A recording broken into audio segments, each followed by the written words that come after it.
아들 버리고 혼자 잘 먹고 잘 사니까 좋냐?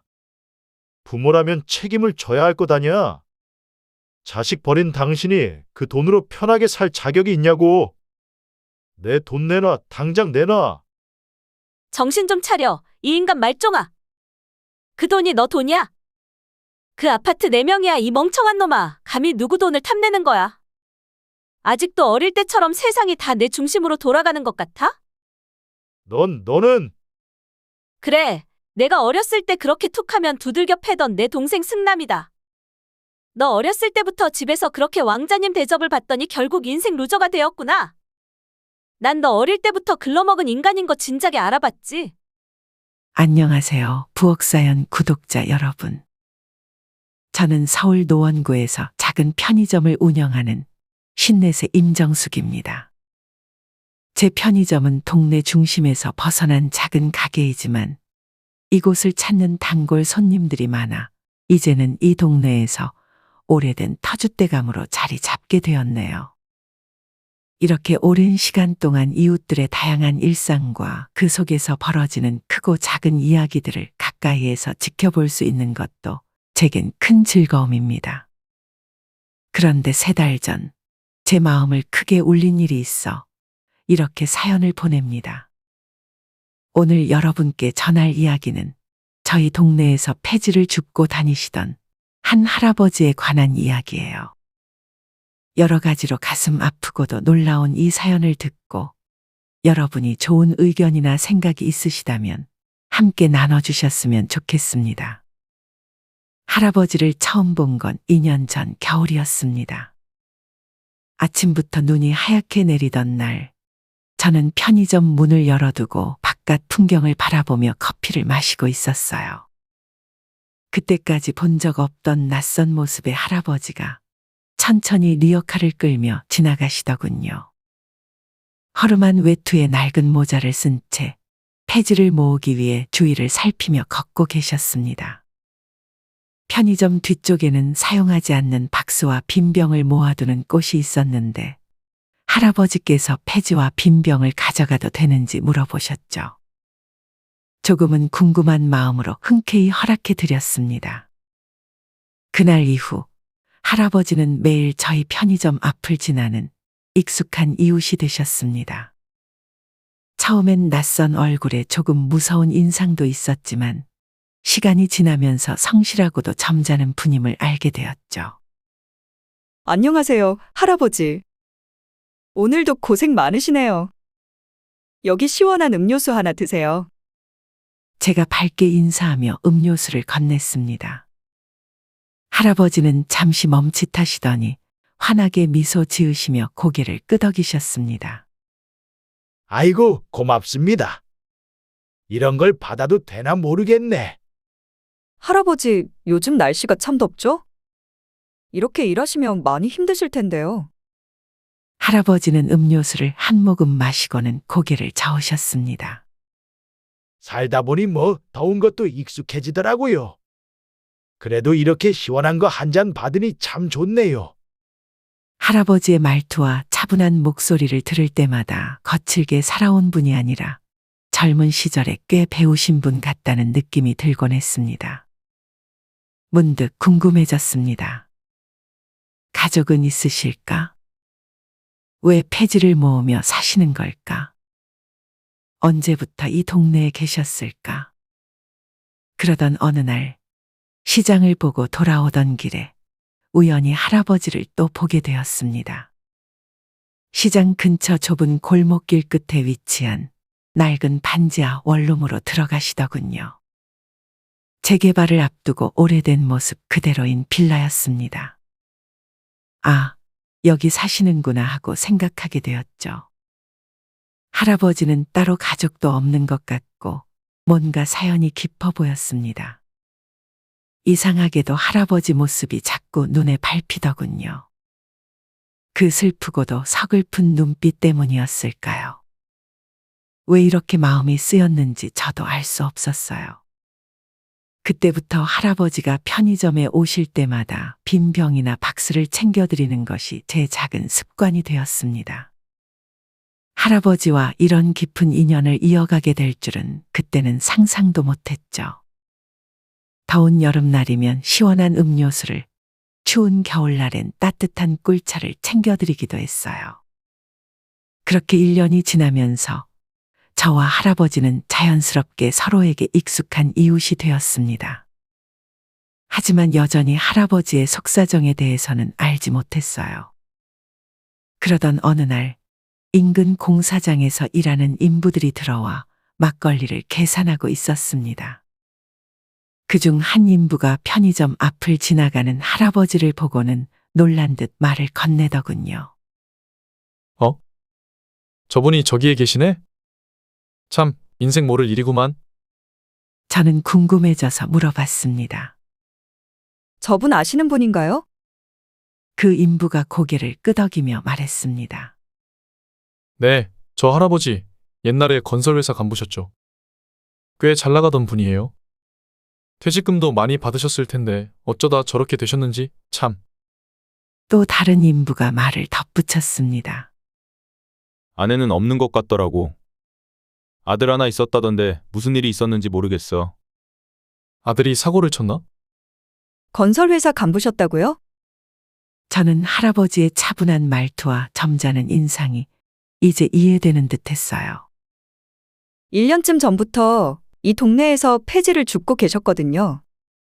인부들은 고개를 저으며 말을 마무리했습니다. 그래요? 세상 참 모를 일이네요. 손님들의 이야기를 들으면서 제 마음속엔 설명할 수 없는 씁쓸함이 밀려왔습니다.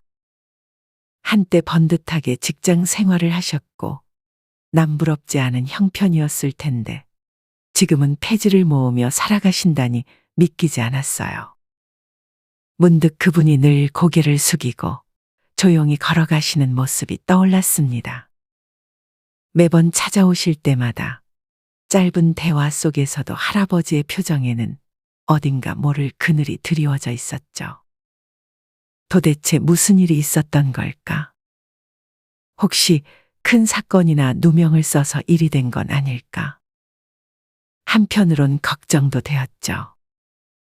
하지만 사정을 직접 물어보는 건 예의가 아닐까 싶어 쉽게 입을 열 수 없었습니다. 그분께 상처가 될지도 모른다는 생각에 조심스러웠죠. 그래서 그저 할 수 있는 만큼이라도 도와드리기로 했습니다. 매번 오실 때마다 더 넉넉하게 박스와 빈병을 챙겨드리고 만날 때마다 밝은 인사와 함께 음료수 한 잔을 꺼내드리는 것. 그분께 더 친절하게 대해드리는 것. 그렇게나마 제 마음을 전하고 싶었어요. 폭염주의보가 내려진 날, 해가 지고 나서도 무더위는 여전했습니다.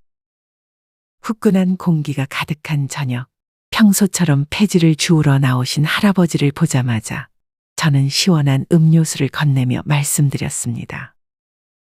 오늘 날씨가 정말 장난 아니네요. 너무 더우시죠? 안으로 들어오셔서 시원한 음료수 한 잔 하시고 잠깐 쉬었다 가세요.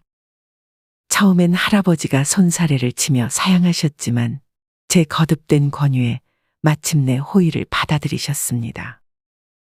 할아버지가 편의점 안으로 들어와 에어컨 바람을 맞으며 음료수를 한 모금 드시자 얼굴에 감사의 미소가 번지더군요. 저는 간단한 과자도 하나 준비해 할아버지 앞 테이블에 조심스레 놓아드렸습니다. 놀란 듯 저를 바라보시던 할아버지는 이내 고맙다며 미소 지으셨습니다. 마침 손님도 없는 한적한 시간이어서 저는 할아버지 맞은편에 살짝 앉아 조심스럽게 말을 꺼냈습니다. 할아버지, 혹시 힘든 일이 있으시면 저한테 말씀해 주세요. 제가 도와드릴 수 있는 일이 있을지도 모르잖아요. 할아버지는 한참을 제 말을 곱씹으시는 듯 하더니 미소 지으며 고개를 끄덕이셨습니다. 매번 이렇게 챙겨주니 고맙네요. 이런 늙은이를 마음 써주고 살뜰하게 보살펴줘서 참 고마워요. 복 많이 받을 겁니다. 아유, 뭘요. 저도 편의점에서 폐지랑 빈병 관리하는 게 여간 힘든 게 아니었거든요. 할아버지 덕분에 큰 도움을 받고 있어요. 이렇게 작게나마 보답하는 거죠. 마치 동네 아줌마처럼 편하게 얘기하고 싶어서 저도 제 아들 이야기도 조금 하고 남편 이야기도 조금 했습니다. 그리고 어느새 조심스럽게 할아버지에 대해 물어보게 되었습니다. 할아버지, 혹시 자녀분들 있으세요? 할아버지는 잠시 눈을 감으셨다가 천천히 고개를 끄덕이셨습니다. 있지요. 첫째 아들 하나, 둘째 딸 하나, 2명 있어요. 아, 그러셨군요. 잠시 말이 멈췄지만 할아버지는 오랜 기억을 더듬어 나직이 이야기를 이어가셨습니다. 딸아이는 참 내가 젊었을 때 제대로 못해줬지요. 계집아이라고 구박만 하고 공부도 시켜주지 않고 그렇게만 대했으니 결국 어렸을 때 집을 나가더군. 지금은 어디서 어떻게 지내는지 모르겠어요. 그분의 눈이 잠시 먼 곳을 향했습니다. 그땐 몰랐지. 그저 아들이 최고라고 아내도 제대로 못 챙기고 딸이 예쁘다는 생각도 못하고 참 내가 업보가 많은 사람입니다. 딸을 생각하며 내뱉는 그의 목소리에는 참으로 깊은 후회와 아픔이 묻어 있었습니다. 그때 문득 공사장에서 만난 인부의 말이 떠올랐습니다.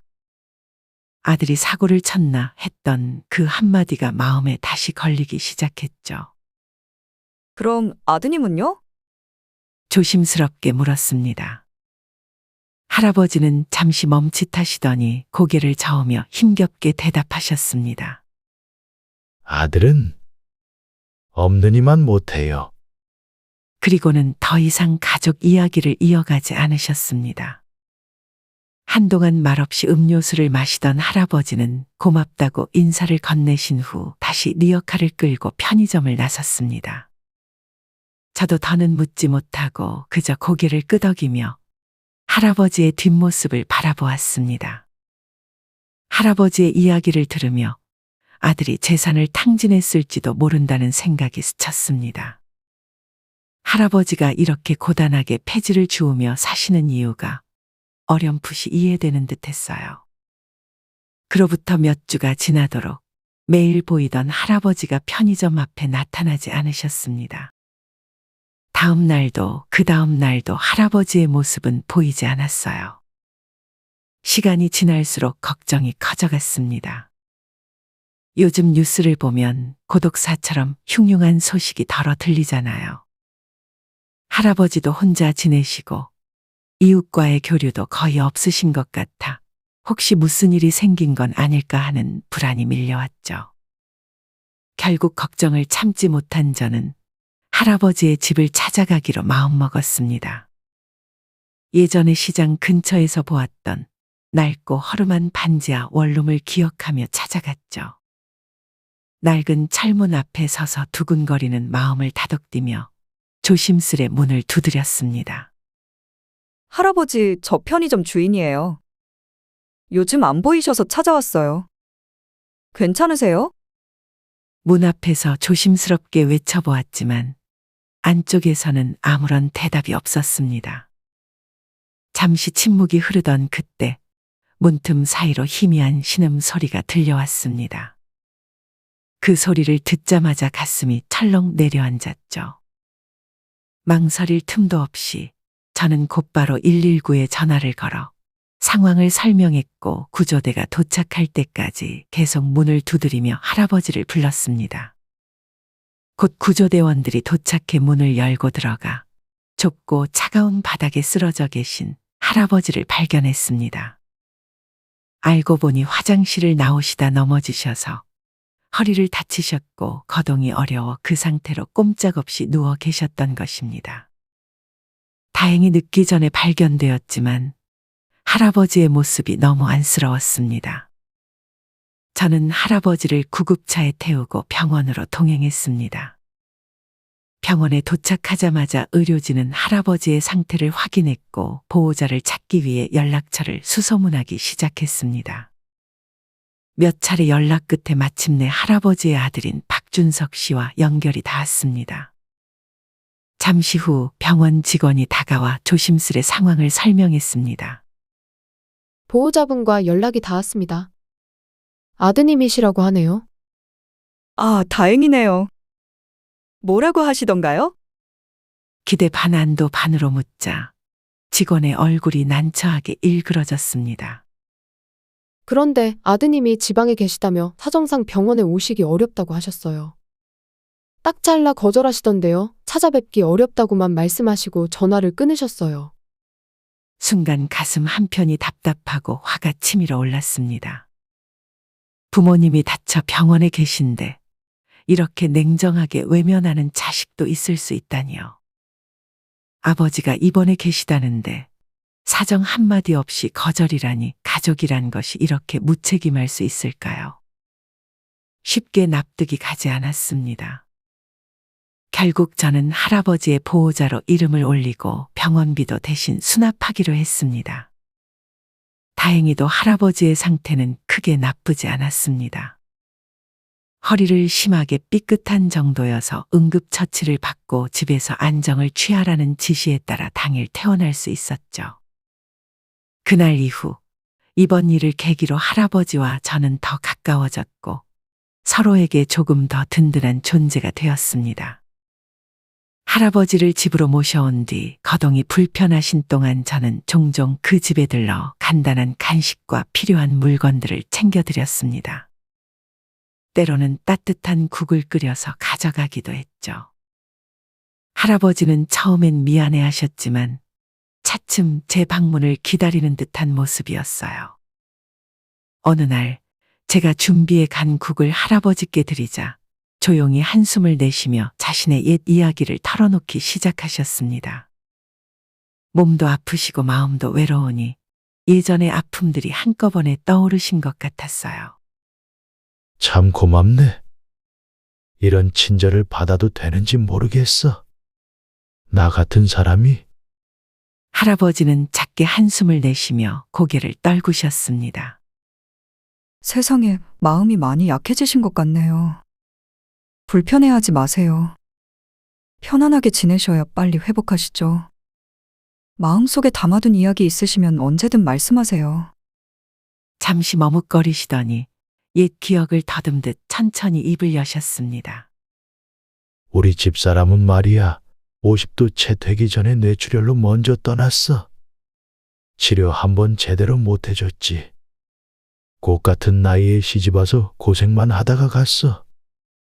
우리 어머니가 아주 엄한 분이셨거든. 준석이 엄마가 조금이라도 실수하면 크게 꾸짖고 집안일 못하면 밥도 굶기셨지. 할아버지는 떨리는 목소리로 이야기를 이어가셨습니다. 나는 그 사람이 고생하는 걸 뻔히 알면서도 외면했어. 아니, 더 심했지. 첫째 임신했을 때는 만삭이라 몸도 무거워 방에 누워있으면 내가 빨리 밥 차리라고 독촉하고, 심지어 무슨 여편 내가 이렇게 게으르냐고 발로 찬 적도 있어. 목소리가 떨리는 걸 감추지 못하시던 할아버지는 한숨을 내쉬며 눈을 감으셨습니다. 지금 와서 생각해보면 내가 왜 그랬는지 도무지 이해가 안 돼. 얼마나 서럽고 원통했겠나. 내가 입이 10개라도 할 말이 없지. 먼저 떠난 아내가 생각나는지 잠시 말을 멈추고 눈물을 훔치시더군요. 얼굴에는 깊은 후회와 슬픔이 가득했죠. 딸이라도 잘 키웠으면 좋았을 텐데. 딸아이는 고등학교 마치자마자 집을 나갔어. 대학에 가고 싶다고 했지만 나는 기집애가 공부해서 뭐 하겠냐고 말하며 오빠 뒷바라지나 하라고 윽박질렀지. 딸아이는 배움에 욕심이 있었는데 여자를 가르치는 건 돈 낭비라고만 생각했거든. 그때는 오직 아들 하나 잘 키우는 게 제일 중요하다고 여겼지. 잠시 말을 멈춘 할아버지는 한숨을 길게 내쉬고 다시 고개를 끄덕이며 말씀을 이어가셨습니다. 그런데 아들놈은 아들 얘기가 나오자 할아버지는 한동안 말이 없으셨습니다. 가슴 깊은 곳에 묻어둔 이야기를 꺼내듯 천천히 말을 이어가셨습니다.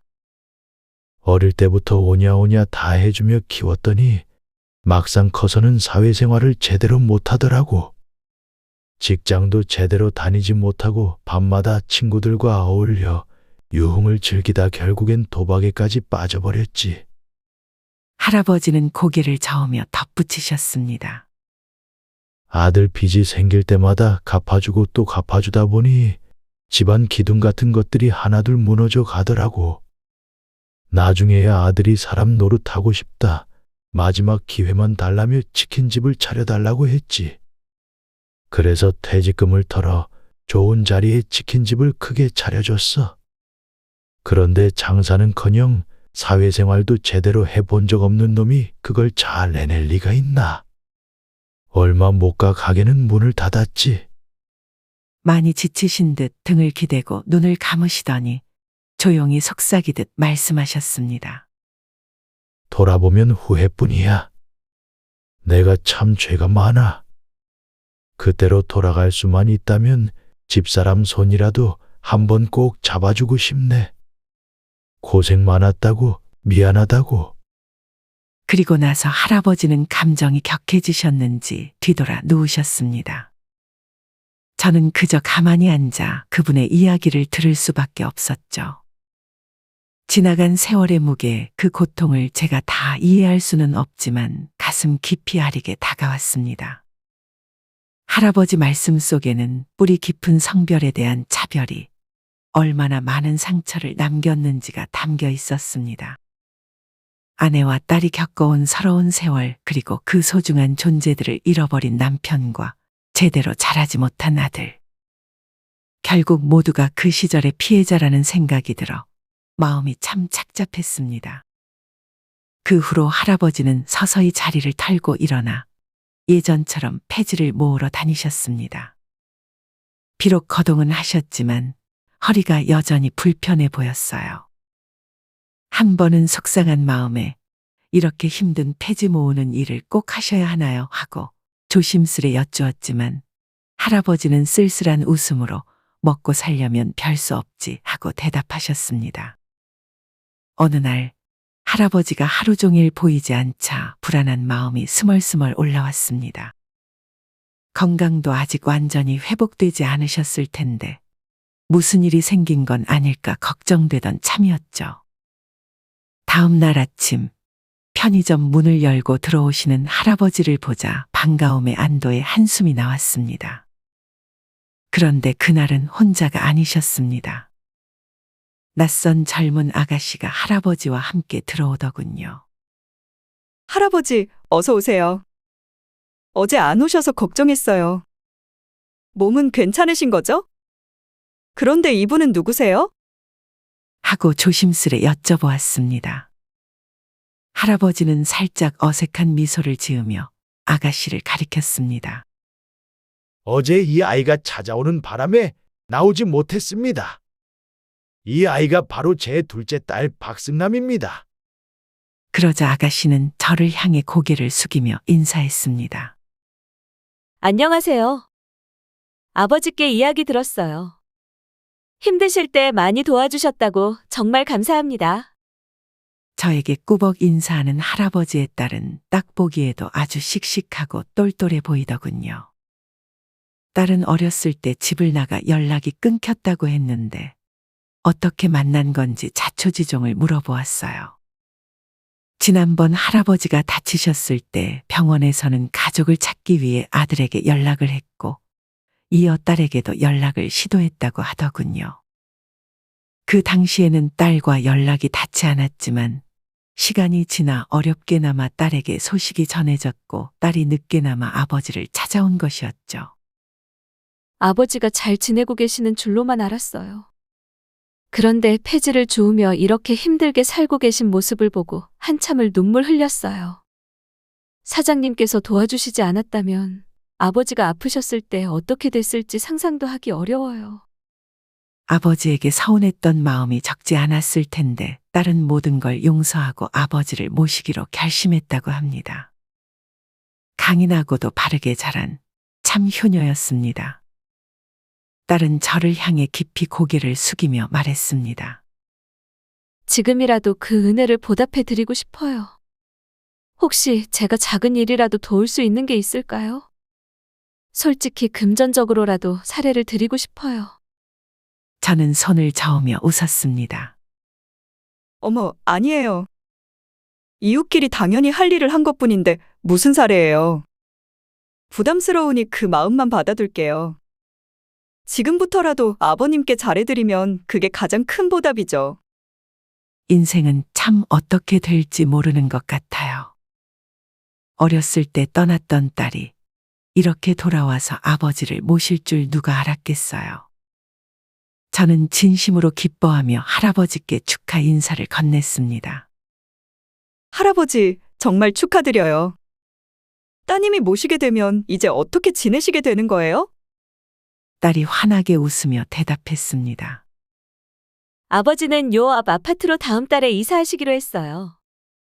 제가 작은 가게를 운영하고 있는데 다행히 아버지를 모실 만큼 여유가 있어서요. 비록 함께 살지는 않지만 자주 들러서 챙겨드리려고 해요. 저는 흐뭇한 마음에 미소 지으며 말했습니다. 따님이 정말 야무지네요. 잘 됐네요. 정말 잘 됐어. 혹시 따님 결혼하셨나요? 할아버지가 자랑스러운 얼굴로 끄덕이셨습니다. 했다네. 이 못난 애비가 한 푼도 도와주지 못했는데 좋은 남자 만나서 결혼도 척척하고 벌써 예쁜 손녀도 하나 있다는군. 이게 무슨 일인가 싶어. 할아버지는 오랜만에 만난 딸 자랑에 연신 얼굴에 웃음을 띠셨습니다. 항상 어둡고 쓸쓸해 보이던 그분의 얼굴이 환하게 밝아져 마치 다른 사람처럼 보였죠. 딸은 겸손하게 작은 가게를 운영하고 있다고 했지만 아버지를 위해 아파트를 마련해드리고 큰 사례금을 전하고 싶다고 할 만큼 형편이 넉넉해 보였습니다. 저는 감사히 그 마음만 받고 사례금은 정중히 거절했어요. 그러자 딸은 편의점 옆에 놓여있던 낡고 오래된 야외 테이블과 의자를 가리키며 말했습니다. 아버지가 힘들 때 이곳에서 잠시 쉬며 많은 위로를 받으셨다고 들었어요. 이웃분들도 자주 앉아 쉬시니 좋은 테이블과 벤치가 있으면 좋잖아요. 이건 꼭 받아주세요. 아이고, 난 한 것도 없는데 이렇게까지 해주면 민망해서 어떡해요. 제가 머뭇거리자 딸은 환하게 웃으며 고개를 저었습니다. 결국 저는 고마운 마음으로 제안을 받아들였고 며칠 후 편의점 앞엔 튼튼하고 좋은 나무 테이블과 벤치가 놓였습니다. 새로운 자리가 생기자 손님들도 더 편하게 쉬어가시며 편의점을 자주 찾게 되었습니다. 늦게나마 찾아온 할아버지의 행복한 일상이 다른 일 없이 계속되길 바랐지만 곧 동네가 시끄러워진 사건이 하나 발생하고 말았습니다. 할아버지가 아파트로 이사한 후 얼마 지나지 않아 그 아파트에 낯선 30대 남자가 찾아와 시끄럽게 고성방가를 하고 다닌다고 하더군요. 놀랍게도 그는 할아버지의 첫째 아들 박준석이었습니다. 어떻게 알았는지 아버지가 새 아파트에 들어간 걸 알고 찾아왔더군요. 아들은 돈을 내놓으라며 동네 곳곳을 돌아다니며 떠들어대기 시작했습니다. 그의 행동은 거의 깡패와 다름없었고 무례하고 폭력적인 모습은 금세 동네 사람들 사이에 소문이 났죠. 아들 버리고 혼자 잘 먹고 잘 살면 좋냐? 부모면 끝까지 책임을 져야 할 것 아니야. 그는 이틀 또는 3일에 한 번씩 할아버지 집 앞에 찾아와 고래고래 소리를 지르며 돈을 요구했어요. 일부러 아파트 사람들이 모두 들을 수 있게 단지 앞에서 시끄럽게 소리쳤습니다. 결국 사색이 된 할아버지가 뛰어나와 아들과 다투는 장면을 많은 이웃이 지켜보게 되었죠. 이놈아, 돈을 빨아먹는 귀신이 아니고서야 내가 어찌 이럴 수 있냐? 애비가 병원에 누워있을 땐 얼굴도 비추지 않더니 아파트 들어갔단 소리 듣자마자 찾아와서 행패를 부리다니. 내가 회사 못 들어가고 내 마음대로 장사도 못하게 된 건 다 누구 탓인데? 첫째 아들은 울분을 터뜨리며 소리쳤습니다. 그게 다 나 때문이란 말이냐? 나를 유학만 보냈어도 이렇게 살지 않았을 거야. 나도 이제 사람답게 살아야 할 것 아니야. 다 늙어서 혼자 좋은 집에서 살면 끝이야? 할아버지는 서름에 떨며 고개를 저었습니다. 이놈이 집안 기둥을 뽑아가며 빚 갚아주고 가게 차려주고 모든 걸 다 해줬는데 그 이야기를 들으면서 참 안타까운 마음이 들었습니다. 저는 그 자리에 있지 않았지만 마치 현장에 있는 듯 할아버지의 울분이 생생하게 느껴졌습니다. 부모로서 모든 것을 내어주며 아들을 위해 헌신했건만 돌아온 것은 감사 대신 원망과 끝없는 요구라니. 딸은 부모에게 받은 것 하나 없어도 씩씩하게 자라서 이제 부모를 모시겠다고 나섰는데 모든 걸 다 받아간 아들은 끝까지 부모를 짓누르며 자신의 욕심을 채우려 한다니. 그 이야기를 들으며 참으로 비참하게 느껴졌습니다. 결국 첫째 아들과 둘째 딸이 마주치는 날이 오고야 말았습니다. 그날 마침 저도 우연히 현장에 함께 있었습니다. 오후 5시쯤 편의점 근무를 마치고 아르바이트생과 교대 준비를 하고 있는데 할아버지의 딸이 남편과 함께 편의점에 들렀죠. 아버지 댁에 가는 길인데 평소 좋아하시던 배 음료수를 좀 사려고요. 딸이 환하게 웃으며 음료를 골랐습니다. 저도 할아버지께 드리려고 준비한 과일이 있어서 말했죠. 그럼 저도 같이 갈게요. 할아버지께 드릴 과일도 있고 겸사겸사 오랜만에 인사도 드려야죠. 그렇게 셋이 함께 할아버지 댁으로 향했습니다. 그런데 아파트 입구에 다다르자 소란스러운 소리가 들려왔습니다. 익숙한 목소리가 거칠게 울려 퍼지자 심장이 덜컥 내려앉았습니다. 소리 나는 쪽으로 달려가 보니 아파트 단지 한복판에서 할아버지와 첫째 아들이 다투고 있었습니다. 이웃들이 웅성거리며 지켜보고 있었죠. 어휴, 저렇게 시끄러워서 어찌 살겠어. 저 불쌍한 할아버지, 안 됐어, 정말. 첫째 아들은 주위의 시선도 아랑곳하지 않고 삿대질을 하며 할아버지를 몰아붙이고 있었습니다. 아들 버리고 혼자 잘 먹고 잘 사니까 좋냐? 부모라면 책임을 져야 할 것 아니야. 자식 버린 당신이 그 돈으로 편하게 살 자격이 있냐고. 내 돈 내놔, 당장 내놔. 모르는 사람이 보면 마치 빚을 독촉하러 온 사채업자처럼 보일 정도였습니다. 그 모습을 본 둘째 딸의 얼굴이 굳더니 망설임도 없이 현장으로 성큼성큼 다가갔습니다. 그리고 믿기 힘든 장면이 벌어졌습니다.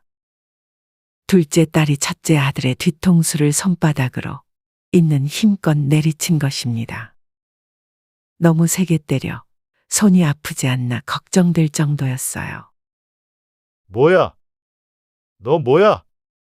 화가 난 첫째 아들이 뒤돌아보며 소리 지르자 둘째 딸은 그의 뺨을 다시 힘껏 때렸습니다. 너무 갑작스러운 상황에 맞은 당사자도 주위의 사람들도 모두 눈이 휘둥그레져 그녀를 쳐다보고 있을 수밖에 없었어요. 정신 좀 차려, 이 인간 말종아. 그 돈이 너 돈이야? 그 아파트 4명이야, 이 멍청한 놈아. 감히 누구 돈을 탐내는 거야? 아직도 어릴 때처럼 세상이 다 내 중심으로 돌아가는 것 같아? 너는 그래, 내가 어렸을 때 그렇게 툭하면 두들겨 패던 내 동생 승남이다. 너 어렸을 때부터 집에서 그렇게 왕자님 대접을 받더니 결국 인생 루저가 되었구나. 난 너 어릴 때부터 글러먹은 인간인 거 진작에 알아봤지. 수치심과 분노에 사로잡힌 첫째 아들은 여동생을 때리려고 손을 높이 들었습니다. 그러나 그의 손이 나가려는 순간 둘째 딸의 남편, 즉 그의 제부가 아들의 손목을 단단히 붙잡았습니다. 사실 딸의 남편은 키도 크고 체격도 건장한 사내였죠. 첫째 아들은 그를 올려다보며 깜짝 놀라더니 금세 주눅이 들었습니다. 그 모습은 약한 사람에게는 강하고 강한 사람에게는 약한 못난 인간의 전형을 그대로 보여주는 듯했습니다. 첫째 아들이 잠시 우물쭈물하는 사이 둘째 딸이 그의 정강이를 잇는 힘껏 걷어찼습니다. 온 집안 돈 다 빨아먹고 불쌍한 우리 어머니를 그렇게 고생시켰으면 적어도 인간답게는 살아야지. 너 인간이 뭔지 알긴 아는 거야? 부모 공경할 줄 알고 약한 사람 감싸줄 수 있고 사회 구성원으로 제 역할을 다해야 그게 인간인 거야. 너 같은 짐승 같은 놈한테 정성을 쏟았던 우리 어머니의 고된 삶이 너무 아깝다. 여동생의 날카롭지만 서름 가득 찬 꾸짖음에 첫째 아들은 그제야 정신이 든 듯 주위를 둘러보았습니다. 자신을 경멸의 눈빛으로 바라보는 이웃 사람들, 당당하게 서 있는 성공한 여동생, 그리고 한쪽 구석에 힘없이 주저앉아 있는 약해진 아버지까지 결국 첫째 아들은 고개를 깊이 숙였습니다. 그 순간 자신이 얼마나 부끄러운지 비로소 깨달은 듯했습니다. 그렇게 할아버지의 마지막 아픈 손가락이었던 첫째 아들도 결국 여동생의 매서운 꾸짖음에 자신을 돌아보기 시작했습니다. 여러 일들이 지나고 나서야 할아버지는 마침내 진정한 평온과 행복을 되찾으실 수 있었습니다. 할아버지는 이제 편의점 단골이 되어 사랑스러운 손녀와 함께 가끔 들르곤 하십니다. 할아버지, 이거 사주세요. 할아버지는 다정하게 손녀의 머리를 쓰다듬으며 말했습니다. 그래, 우리 예쁜 손녀가 먹고 싶은 거 마음껏 골라봐라. 손녀는 신나게 과자 진열대를 둘러보며 고르고 또 골랐습니다. 할아버지께서 손녀를 바라보는 표정은 정말 인자했어요. 마치 젊은 시절 아내와 딸에게 주지 못했던 사랑을 손녀에게 모두 쏟아내는 듯했죠. 손녀가 신나게 과자를 고르고 있는 동안 저는 조심스럽게 할아버지께 아들 소식을 여쭤보았습니다. 할아버지, 그 아드님은 요즘 어떻게 지내세요? 할아버지께서는 잠시 미소를 지으며 대답하셨습니다. 그놈이 말이야, 승남이 회사에 취직했어. 여동생 밑에서 온갖 허드렛 일을 도맡아 하며 고생 중이지. 그러고는 고개를 가로저으며 덧붙이셨습니다. 근데 거기서도 일을 잘 못하나 봐. 사고를 많이 쳐서 사위에게 매일 혼난다고 하더구나. 저는 웃음을 참지 못하며 말했죠. 그래도 잘 됐네요, 할아버지. 이제야 아드님도 좀 철이 들어가나 봐요. 할아버지께서는 빙긋이 웃으며 손녀를 바라보셨습니다. 손녀가 고른 과자를 품에 안고 활짝 웃는 모습을 보며 할아버지는 다정하게 말을 건넸습니다. 우리 손녀가 제일 좋아하는 과자 다 골랐구나. 할아버지는 내가 이렇게 좋아하는 모습만 봐도 참 행복하단다. 응, 지영이도 할아버지가 너무너무 좋아요. 할아버지께서는 손녀의 작은 손을 따뜻하게 감싸주며 젊은 시절 딸과 아내에게 주지 못했던 사랑을 이제라도 손녀에게 쏟아붓고 있는 듯했습니다. 할아버지의 눈빛에는 손녀를 향한 깊고도 무한한 애정이 담겨 있었고 그 모습은 마치 할아버지의 지난 세월의 모든 아쉬움과 후회를 손녀를 통해 채워가는 것처럼 보였습니다. 시간이 지나서 알게 된 사실인데 딸은 동대문에서 옷과 액세서리를 제작해 여러 인터넷 쇼핑몰로 유통하는 사업을 하고 있다고 들었습니다. 부모에게 많은 사랑을 받지 못했지만 스스로 당당하게 성공하여 돌아온 딸이 이제는 아버지를 감싸 안고 집안을 다시 일으키고 있으니 그 모습은 그야말로 감동적이었죠. 우리 이웃들에게도 아마 평생 잊히지 않을 가장 멋진 장면 중 하나로 남을 것입니다. 이번 일을 지켜보며 인생이란 참 예측할 수 없는 여정이고 사랑은 남에게 주지 않으면 불행이 되지만 넘치도록 주면 결국 자신에게 행복으로 돌아온다는 사실을 깨달았습니다. 이 사건을 계기로 저도 제 가족과 이웃에게 더욱 아낌없이 애정을 쏟기로 마음먹었답니다. 여러분도 혹시 지금 충분한 애정과 관심을 주지 못하는 사람이 있다면 지금부터라도 부디 마음을 다해 사랑을 나누시길 바랍니다. 이 이야기가 팍팍한 삶 속에서 작은 위안과 힘이 되길 바라며 이 이야기를 통해 느끼신 점이나 하고 싶은 말씀이 있다면 꼭 의견 남겨주세요. 감사합니다. 오늘 사연 어떻게 들으셨나요? 이번 이야기가 구독자 분들에게 따뜻한 위로가 되었으면 좋겠습니다. 느끼신 점이 있다면 댓글로 허심탄회하게 의견을 나눠주세요. 부엌사연은 여러분의 구독과 좋아요 그리고 댓글로 유지됩니다. 앞으로 더 좋은 사연으로 찾아뵐 수 있도록 많은 도움을 부탁드려요. 감사합니다.